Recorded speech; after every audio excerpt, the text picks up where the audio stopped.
Financial institutions are actually created or established to profit from our lack of financial education.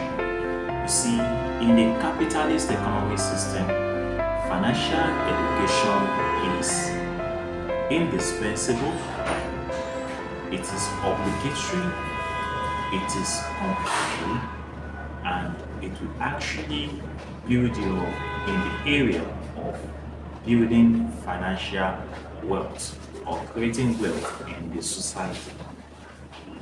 The lack of financial education in the capitalist system will actually widen the gap between the economically advantaged elite in the society at the expense of the less privileged who wallow in what I call extreme poverty. The economic system called capitalism or free market economic system is actually designed to make the majority of people to be very, very poor. So the economic system actually profits people that are actually financially educated. So the economic system profits those that actually have an idea of what it takes or entails on how to make money. For you to be able to survive in this free market economic system, you should be able to understand the intricacies, the intrigues, the dynamics of how the capitalist system actually, operates or is actually being managed. Banks are actually created to make money. It's actually an entity for profit making or for what I call profiteering. So they make money when you are actually in debt or you are actually indebted to them. That is when banks are actually making money. So banks make money anytime people actually make a financial transaction. And you agree with me that we all make financial transactions every day in the banking system.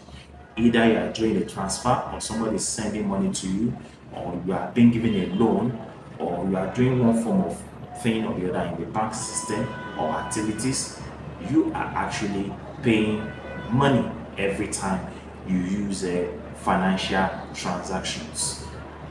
So the more debt people take on, the more money bank make from such people that are actually not financially educated. So for you to be able to survive in this economic system that has been programmed to favor those that are actually sound, that are more enlightened, that are financially educated, that are being exposed in the area of money making, that actually understand the dynamics of how money actually work, then you need the financial education, because financial education will put you in a very good position on how to make money for yourself in this economic system. Now, corporations too make money when you are also in debt. So it is not only the banks that are actually making money from you, but also corporations actually make money from you too, because you actually consume their product.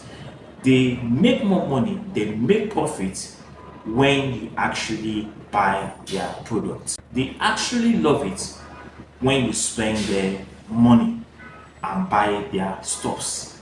And you agree with me that we all buy things every day. We buy things for most of these companies, multinational companies or indigenous companies in Nigeria and every part of the world. So people transact money every time. And when they do, somebody is always smiling at the end of the day. And who are those people? The corporations, the companies. Even when you don't have the money, they create what I call the finances that will make it easier for you to actually spend your money. So they create the finance and make money. So when they actually create the finance for you, they are actually making money. Not only the banks, because I've mentioned two now, I've mentioned the banks, I've mentioned corporations. Now, the government. The government also loves it when you are not financially educated.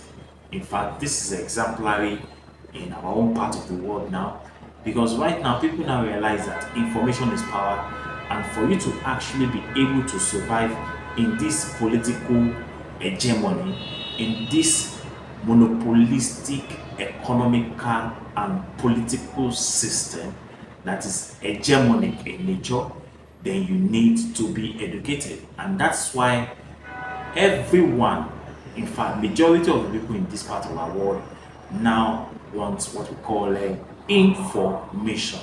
You can see the dynamics, you can see the evolution, you can see the changes, the dynamism of the system, how people actually want to participate in the act of decision making, or how government decisions actually affect them positively or negatively.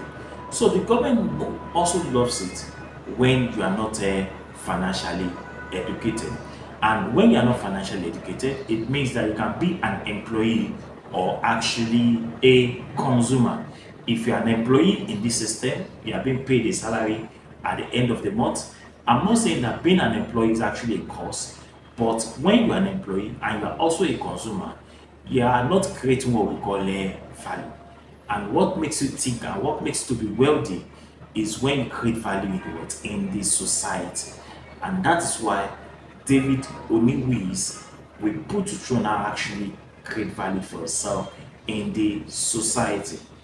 You need to understand how the system actually works in a capitalist system. In a capitalist system, it is actually dynamic. It is dynamic in the sense that the gap between the rich and the poor keeps expanding every time. And like I said in my last previous lectures, I said in our system now, the middle class is gradually diminishing in the society owing to this economic system. So you need to understand capitalism better. Most people, in most cases, actually buy things that are not creating value but are liabilities. And most of us, or majority of us, are actually guilty of this because we actually buy things that are not actually creating value for us, but they are creating what I call liabilities. The question is value versus what? Liability. Which one are you going to choose? Are you going to choose value over liability, or you are going to choose liability over value? Are you going to choose asset over liability or liability over asset? The question should be answered by you. So most people, they actually spend their money on liabilities, things that will actually create holes in the pocket and not adding more value to their life. You see, the system actually essentially benefits the financially educated, it benefits the business owner and the wealthy. So, for you to be wealthy, for you to be affluent, for you to be surplus in this system, then you need financial education, then you either be an investor or you need to be wealthy. So it benefits the few minority at the expense of the majority. So are you in the minority or the majority? Who are actually the majority? The majority are the downtrodden, the poorest, the less privileged in society, and the minority actually constitute the elite, the wealthy in the society. So which category do you actually belong? Because where we are actually going in this country now, it is either you are rich or you are actually poor. You are actually rich or you are actually poor, owing to the fact that the middle class is gradually diminishing in our economic system. So you are either rich or you are poor.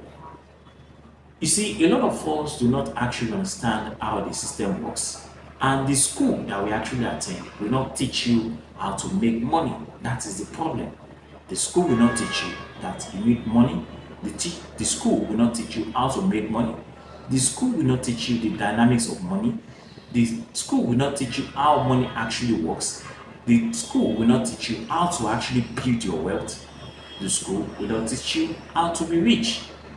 So the answer needed to be provided by you at the end of the day. And how do you get that? By seeking for financial education. So you need to understand the rudiment of money. You need to understand the dynamics of money. You need to understand how money actually works. You see, the problem that we also have is that most times we need those things that we don't really need. Look at that word. You need those things that you don't really need. We need a lot of things that we don't really need. And these things are not creating values in our lives, but are actually liabilities in our lives. They create what I call dust in our houses. And at the end of the day, we end up regretting in most cases, even buying them, or we trash them at the end of the day. I will advise you that you should rather invest more on asset creation and not liabilities. For you to be wealthy, for you to be affluent, for you to be rich, you need what we call delayed gratification. Delayed gratification that will give you more financial freedom. Somebody will ask me, what do I mean by delayed gratification? You see, building wealth like is actually a decade of sacrifice that you actually deny yourself a lot of things now so that in the future you can actually be able to fund your lifestyle and actually buy those things that you could not actually spend your money on when you were actually investing your money. Because it will get to a time in your delayed gratification that your money or your investment will actually fund your lifestyle and will actually surpass your income. And at that point in time, we can say that you have actually gone through the decade of sacrifices and now you are actually enjoying your money. Building wealth is not a rocket science. You need to understand that. Building wealth is not a rocket science. You don't have to be a genius. You don't have to be intelligent. You don't have to be, brilliant for you to be wealthy. What you need is what I call financial education. So being rich today or wealthy is not a question of being a genius or being intelligent or being brilliant, because we have a lot of people in our society today that are actually rich, but most of them are not even educated. Because when you are actually rich, you can actually employ those that are actually educated and they will manage your business for you at the end of the day. So building wealth is not a rocket science. So you don't need to be a genius, you don't need to be intelligent, you don't need to be brilliant for you to be wealthy. So what do you need? You need to invest in financial education and what I call make a sacrifice, or make what I call a financial sacrifice. A financial sacrifice. So you must invest in financial education and you must also, number two, invest in what I call financial sacrifice, which is what I call a decade of sacrifice. So building wealth is not something that you can actually develop within a short period of time. It is actually something you build over a long period of years, called decade of sacrifice. So to actually create wealth, to be wealthy, you need some four cardinal, indispensable, obligatory, mandatory, important factors. Number one, You need to start making money. The first step to actually becoming rich or wealthy in life is that you need to start working. And when you work, you actually create value. And when you actually create value, you actually create money. So when you're actually working, you get paid. And when you get paid, what happens? You are making money for yourself. And when you're actually making this money, there is another condition that is actually attached to it. So the first step to actually creating wealth is that you need to start working. You need to start making money. You cannot make money when you are not working. It is not a magic. You need to start working for you to actually be able to create wealth at the end of the day. So the first step to making wealth is creating is to start making the money. Number two, when you make the money, which is number two, you don't need to spend all your money. Part of that money should go into savings, and part of that money should go into investments. Now, what do I mean by savings? Savings is you are actually preparing for emergency, and your investment is that you're actually creating value by buying an asset, which will over a period of time or years will create what I call the wealth for you at the end of the day. That's number two. So when you're making the money, don't spend all the money. Number three, when you are making the money, don't buy liabilities or don't spend all your money on liabilities, because liabilities will not add any value to you. Liabilities will rather create more holes in your pocket, but you need to buy assets instead. So number three, you buy more of assets and less liabilities. That is, I'm not saying you should not spend your money, but when you are spending your money, buy less of what of liabilities, but buy more of what of assets, because it is assets that will create a value and wealth at the end of the day. So invest in assets to create wealth. Liabilities will create holes in your pockets. And what are those liabilities? Somebody will ask me, now what are those liabilities that can actually create holes in your pocket? Those liabilities include your vacations, they include your cars, they include your homes. You know, buying expensive cars when you don't even have the money to actually fund the money, the car or the car maintenance. Because maintaining car in this present economic system now is very expensive. It is even more expensive to maintain a car than to maintain your family. So it's very expensive. Going on vacation now is pretty expensive as well. Then buying a house now that is not creating value for you is also what may be a bad investment. But you can buy rental estate. At the end of the day, you can rent it out and create what I call cash flow for yourself at the end of the day. But if that house is not generating income for you, then I don't think it's a very good investment. Do you get it now? Then number four, you need to invest your cash flow. As profit is actually coming in at the end of the day, you don't need to spend that money. You will invest that money into your business. So you reinvest your cash flow into your business. That is the profit you are making at the end of the day. You reinvest it. Just like what I'm doing, I make money every day, but I don't spend my money. I don't withdraw the money.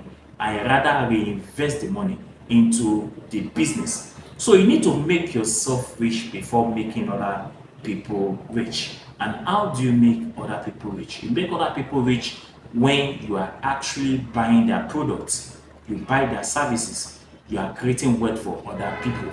And you make other people rich when you are actually buying more of liabilities than what? Than their assets. So return on investment now, that is, if you actually decided that you're actually going to invest your money, comes in what I call a compound interest. For example, if you invest 1 million naira today, at the end of 365 days, that 1 million will generate you 1,230,000 naira. 1,230,000 naira at the end of the year. In 10 years, if you have been able to invest 1 million every year in the next 10 years, that will get you what I call 20 million naira or above. You are going to be 23 million richer in the next 10 years if you're actually investing 1 million naira every year for the next 10 years. All things being equal, if inflationary trends continues the way it is and the interest rate is actually at 23 point something percent, because that is actually the amount of money most financial investment portfolio companies are actually paying their investors now. Like me, I'm earning 23 point something percent per annum on my total investment on my portfolios. You understand? And I deal on what I call money market fund. Money market fund. So the more you invest aggressively, the more money you make. So you need to spend less, earn more, and invest more. Look at that word. Spend less, you spend more. You spend lesser amount of money on liabilities. You earn more money, which is your profit, and you invest more of your profit, which is what I call reinvestment of your cash flow. So when you make more money, the more money you make, the more investment you should engage in at the end of the day. Number 5, you need to figure out how you can make more money. I've talked about 4 so far. I said number 1, you need to start making money. I've said number 2, you don't need to spend all your money. And I said number 3, you buy asset and non liabilities. And I said number 4, you invest your cash flow. Then number 5, you figure out how you can actually make more money at the end of the day. And how do you figure out how you can actually make more money? You need to figure this out by through what I call a financial education. Can you see that financial education is actually indispensable? It is very, very important. So this, for you to actually figure out where you can actually invest your money, you need financial education, and this entails owing more and more investment. To achieve this, you must cut down on your consumption. You need to cut down on your consumption and invest more. You earn more and invest more. Cut down on your spending, earn more and invest more. There is no limit on how much you can actually make at the end of the day, depending on how much you can actually invest in your investment portfolio. Because the more you invest your money, the more money you make at the end of the day. So when you make more money, what do? You actually divide your money into 3 parts every month, which is very, very important. In other words, you can say that it's actually a budget. You divide your money into 3 parts. And what is that 3 part? Number 1, you divide it into what we call savings. Number 2, spending. Number 3 is what I call investment. Investment, savings, spending, and investment. Number 3, investment. So savings, you prepare yourself for a period of emergency, because life happens, anything can happen, and that savings should be able to take you for a period of 3 to 6 months.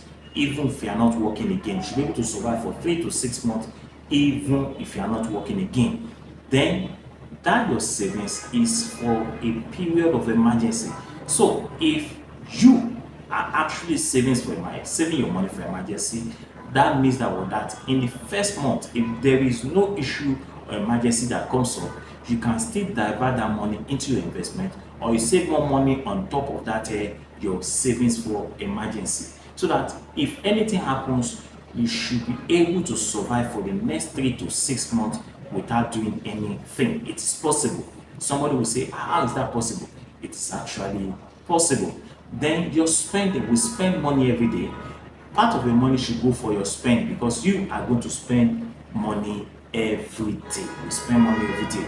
For example, if you earn that money, you can actually decide to put aside 50% of that money for your spending, 30% for investment, and 20% for savings for emergency.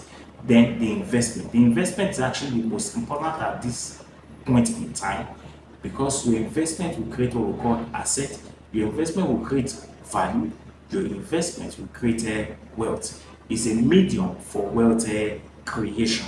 And when we talk about investment, it's not something that you have to do for a year or 1 year or 2 years. It's actually a decade of sacrifice. Like I always say, you can invest your money for a period of 10 years. And if you can go beyond 10 years, You can actually invest your money for a period of 20 years or even 30 years, and it can be generational. You can pass your wealth to your children, and your children can pass your wealth to your grandchildren. At the end of the day, we are creating what we call generational wealth for your children, your grandchildren that are yet unborn. So you must prioritize your investment over liabilities. Investment will create more wealth, investment will create more money, investment will create more assets, but liabilities will actually create holes in your pocket. And I actually believe that at the end of this all, you have actually gained something in this topic, which is how to actually prioritize your investment over liabilities. Or you don't need to be a genius for you to actually be rich. What you need is financial education, because schools will not teach you about financial education, but they will teach you other things, but they will not teach you about anything about financial education. If you have actually gained something at the end of the day, you will do me a favor by actually, clicking on that subscription button and sharing my video, and actually leaving a comment on how to serve it better. And don't forget to click on that that ring tone, so that if I actually upload a video on the internet, you'll be one of the first person to watch my video. To my returning subscribers, I say a very big thank you. And for those that are watching my videos every time, may the good Lord bless you. And if you've not been watching, please be watching the video and share my videos with the outside world. God bless you. God bless Nigeria. God bless Lagos. And God bless you. Bye bye. And God bless you. I love you. Bye. Peace.